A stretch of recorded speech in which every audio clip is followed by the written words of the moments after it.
بسم اللہ الرحمن الرحیم. ناظرین السلام علیکم. آج کی ویڈیو میں خوش آمدید. ناظرین روز بروز نئی ڈیولپمنٹس مزے کی آ رہی ہیں. میں بہت خوش ہوں الحمدللہ. اس وجہ سے میں کبھی بھی کسی انسان کا برا نہیں سوچتا سوائے اس شخص کے جو ہمارے نبی رحمت حضرت محمد صلی اللہ علیہ وآلہ وسلم کے ذات مبارکہ کے حوالے سے کوئی بکواس کرے اس کو میں چھوڑوں گا نہیں. اس کے علاوہ میں نے کبھی کسی کا برا نہیں سوچا.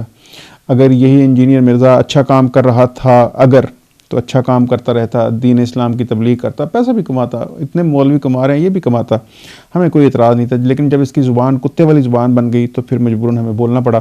اور اب وہ کتے والی زبان جو ہے اس کو اب جو فائنل اپنے اختتام کی طرف ہے تو ہمیں اچھا بھی لگ رہا ہے, مزہ بھی آ رہا ہے, ہنسی بھی آتی ہے ہمیں. تو نئے کٹے کھل رہے ہیں, نئے لوگ آ رہے ہیں, سوشل میڈیا اندھا دھند ویڈیو آنا شروع ہو گئی. کیا بات ہے, اتنے لوگ اب اس کو گالیاں. میں تو پہلے ہی کہتا تھا, میں تو لوگوں سے باہر ملتا تھا, میں دو چیزوں پہ ہمیشہ حیران ہوتا تھا. ایک حیرانگی مجھے یہ ہوتی تھی کہ عامر لیاقت حسین صاحب, میں جس سے باہر ملتا تھا وہ عامر لیاقت صاحب کو برا کہتا تھا جب بھی ملتا تھا. لیکن جو ہی وہ چینل پہ آتے تھے تو ان کی TRP آسمان کو ان کے پروگرام کی چھو رہی ہوتی تھی. یہ میرے لیے حیران کن ہوتا تھا. میں جب جاتا تھا, لیکن وہ کیا قصہ تھا مجھے نہیں پتا. یہ مجھے پتا ہے کہ انجینئر مرزا کے بارے میں جب میں باہر جا کے بات کرتا تھا لوگ اتنی غلیظ گالیاں دیتے تھے اسے ہمیشہ. لیکن جب میں اس کے پروگرام کے ویوز دیکھتا تھا, لاکھ ویوز, 50,000, 1.5 لاکھ, 2 لاکھ, کئی کے شاید اس سے بھی زیادہ ہوں گے, تو میں کہتا تھا پتہ نہیں یہ کون لوگ دیتے ہیں. تو وہ مجھے سمجھ آ گئی کہ وہ سارا مطلب پرچیزڈ سارے لوگ تھے کہ جی وہ اس کے بھی ایک طریقہ کار ہوتا ہے. خیر وہ بات کسی اور طرف نکل جائے گی.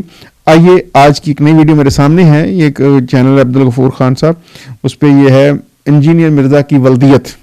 تو یہ ذرا ویڈیو تھوڑی سی ملاحظہ کیجیے پھر اس پہ بات کرتے ہیں. انجینئر محمد علی مرزا صاحب پر ہونے والے 8ویں قاتلانہ حملے کی FIR سوشل میڈیا پر آج کل زیر گردش ہے. انجینئر صاحب کے آفیشیل چینل پر بھی موجود ہے اور انجینئر صاحب کے اسٹوڈنٹس کے پیجز اور چینل پر بھی وہ FIR موجود ہے. اس FIR کو پڑھا تو اس میں ایک عجیب بات میں نے نوٹ کی, سوچا آپ کے سامنے بھی اس کو رکھ دوں. تو اس FIR میں سائل اور درخواست گزار نے اپنا نام محمد کاشف قریشی بتایا اور والد کا نام محمد شاہ قریشی, یعنی سائل کا نام بھی موجود ہے اور سائل کے والد کا نام بھی موجود ہے. اسی طرح ملزم جس پر حملہ کرنے کا الزام ہے اس کا نام محمد عاصم ہے, ولد محمد سلیم, یعنی ملزم کا نام بھی موجود ہے, ملزم کے والد کا نام بھی موجود ہے. اسی طرح جن 2 ساتھیوں نے انجینئر صاحب کو چھڑایا تو ان دونوں کے نام بھی موجود ہیں, سید الماس رضا زیدی ولد سید محمد ضمیر علی زیدی, اور دوسرے بھائی حسن طاہر ولد طاہر اکرم.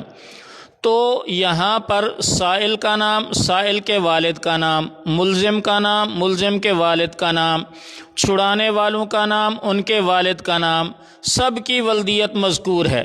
لیکن جو اس پورے ڈرامے کا مرکزی کردار ہے یعنی انجینئر محمد علی مرزا, ان کا اس FIR میں میرے مطالعے کے مطابق 3 دفعہ نام آیا ہے. لیکن 3 دفعہ میں ایک دفعہ بھی انجینئر صاحب کے والد کا نام ذکر نہیں کیا گیا. یہ کیا بات ہے؟ یہ حسن اتفاق ہے یا کوئی اور معاملہ ہے؟ اپنی قیمتی رائے سے ضرور آگاہ کیجیے گا. جی جناب عبدالغفور خان صاحب, ہم آپ کو اپنی ناقص رائے سے آگاہ کرتے ہیں. جس طرح کی یہ گندی اولاد ہے جو کہتا ہے کہ ابا بھی شے کوئی نہیں, امی بھی شے کوئی نہیں, تسی تے اپنے مزے لے رہے جائے, اس طرح کی اولاد کا ابا کبھی بھی اپنے بچوں کے ساتھ اپنا نام لکھنے دے گا؟ یا وہ ماں جس کی اس نے تضحیق کی, کیا وہ کہے گی کہ یہ میرا بیٹا ہے؟ تو جس گھر میں اس طرح کی گندی اولاد ہو اس کے ساتھ یہی ہوتا ہے. ابا مکر گیا ہوگا کہ پتر میرا نا دے نہ لکھی تھے, لہذا ابے کا نام کہیں موجود نہیں. این ممکن ہے ناظرین کہ آپ شناختی کارڈ نکلوائیں تو نئے شناختی کارڈ پہ بھی وہ خانہ اس کے خالی ہو ابے والی جگہ کا. تو یہ ناظرین جو مادر پدر آزاد لوگ ہوتے ہیں نا, یہ جو وڈے مرزے جیسے, پھر آہستہ آہستہ ان کا یہی حشر ہوتا ہے. معاشرہ جب ان کو پھر جب معاشرے کو پتہ, اب دیکھیں نا اندھا دھند, میں نے عرض کیا کہ اب ویڈیوز آ رہی ہیں, کلپس آ رہے ہیں, ویوز آ رہے ہیں, آرٹیکلز آ رہے ہیں, تو نکل گئی ساری ہوا.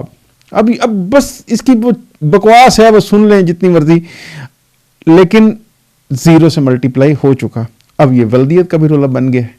تو میں آپ کو پکا بتا سکتا ہوں کہ اس کے ابا جی نے منع کیا ہوگا، پتر میں تو تیرا ابا کوئی نہیں، اپنے ابے کا یا تو نہ کوئی اور چیک کر لے یا میری جان چھڑ. ماں نے بھی یہی کہا ہوگا. تو ایسی گندی اولاد کے ساتھ یہی ہوتا ہے. آپ اس ویڈیو کو انجوائے کیجیے، اپنا ڈھیر سارا خیال رکھیے. اگلی ویڈیو میں ملتے ہیں. اللہ حافظ.